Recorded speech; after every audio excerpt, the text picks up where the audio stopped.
Are you in your woods, or maybe you're in the woods this morning thinking, these are sugar maples. I wonder if I can make this. Sap's running. So this goes in. Well, that's what I thought a couple years ago. I was walking around thinking, these are sugar maples. Can I do this? And I really believe that if I can do this, you can do this. So today I want to take on a journey of how I came about to make maple syrup, where I started, where I am now, and where you can be. Ready? Here we go. GardenFork, making things, making food. If I can do it, you can do it. So how did I start? Well, I started out small, which is what I suggest you do as well. My friend Bill has a big operation. There's a couple of videos I have about me working with Bill, which will appear, the link will be at the end of this video. I'm going to reference a couple of maple syrup videos I've made, and they'll all link at the end of this one. At the very end, there'll be a thing you can click and watch them all, and you'll learn a ton. So let's go. So this is how I started out. I'm all about keep it simple. This is really simple. These are Tree Saver plastic taps, some flexible sap line that you can order online, into a bucket with a lid on top. Brilliantly simple, easy. I think I have like 3 videos about this. Again, you can watch it at the end of the show. Hey everyone, welcome to GardenFork. Have you thought about tapping your sugar maple trees, maybe just to kind of see what it's like? Did we lose our Labrador? No, we didn't. We see her over there. So a couple years of tapping trees with buckets around the tree, and I'm loving it. Boiling sap, making maple syrup, giving a jar of maple syrup to people. Their eyes light up. You're like, oh, you made this in your yard. Pretty cool, right? So then my eyes got big, because first of all, carrying those 5-gallon buckets full of sap out of the snow and woods, well, that gets kind of old real quick, unless you like one of those, what's that kind of workout they do? CrossFit. It could be a CrossFit kind of thing. And my neighbors right down the hill here have a whole woods of sap lines, all leading to big containers. And I was like, oh, I'll make more maple syrup. I'm gonna get these big containers. What I love about the sap lines is you put them up. I'm lucky to be in a hill. It's ideal on a hill, or you're gonna have to pitch them in a way. Just use your laser level. That would be fun, right? Laser level your lines. Couple things to think about there.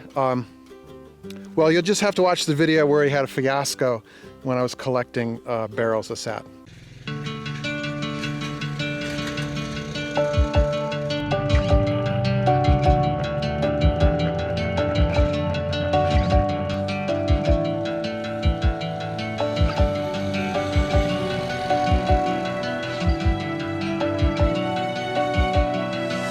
But anyway, if you want to move up from buckets, I think this is the way to go. Tree Saver taps are key, I think, because these are my trees. I mean, they're everyone's trees, but they're on my property and I want them to live. So basically I'm trying to say, protect the health of your trees, don't over tap. Just be tap smart. How's that for a word? So you've got this maple sap now. It's in all these buckets and you're like, how do I boil this down? Welcome to GardenFork. Today, we're gonna show you how to boil down maple sap to make maple syrup. So you can see here how it's boiling down. We skim off the foamy stuff there.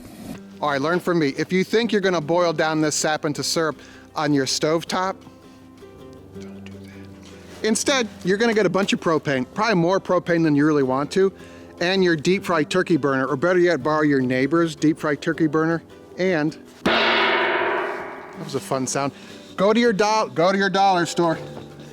Go to your dollar store and buy the widest surface area stainless steel pan you can find.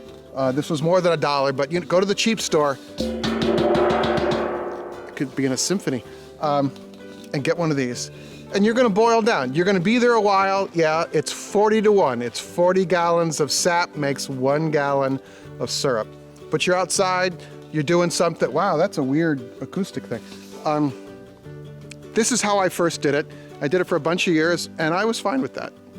So I was boiling with this, and I even borrowed my neighbor's deep fryer thing. So I was preheating sap, putting it into this, so I had a dual flame thing going. burning quite a bit of propane. I mean, the first couple of times, I think that's totally okay to do that.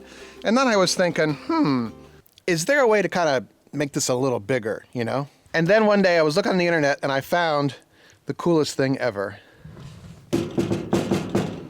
The file cabinet evaporator.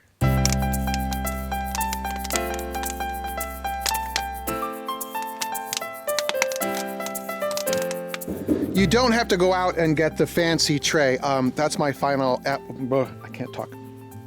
That's a bigger upgrade. You can just get those steam table pans, and of course there's like 2 or 3 videos about that. That'll be in the playlist at the end of the show. But this is kind of a neat, I mean, I got this for 30 bucks at a yard sale or something.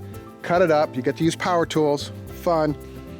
And you kind of upgrade your evaporator and burn scrap wood pallets, whatever you can find. Again, use what you got. So we got wood and we got file cabinet, so we make this stuff.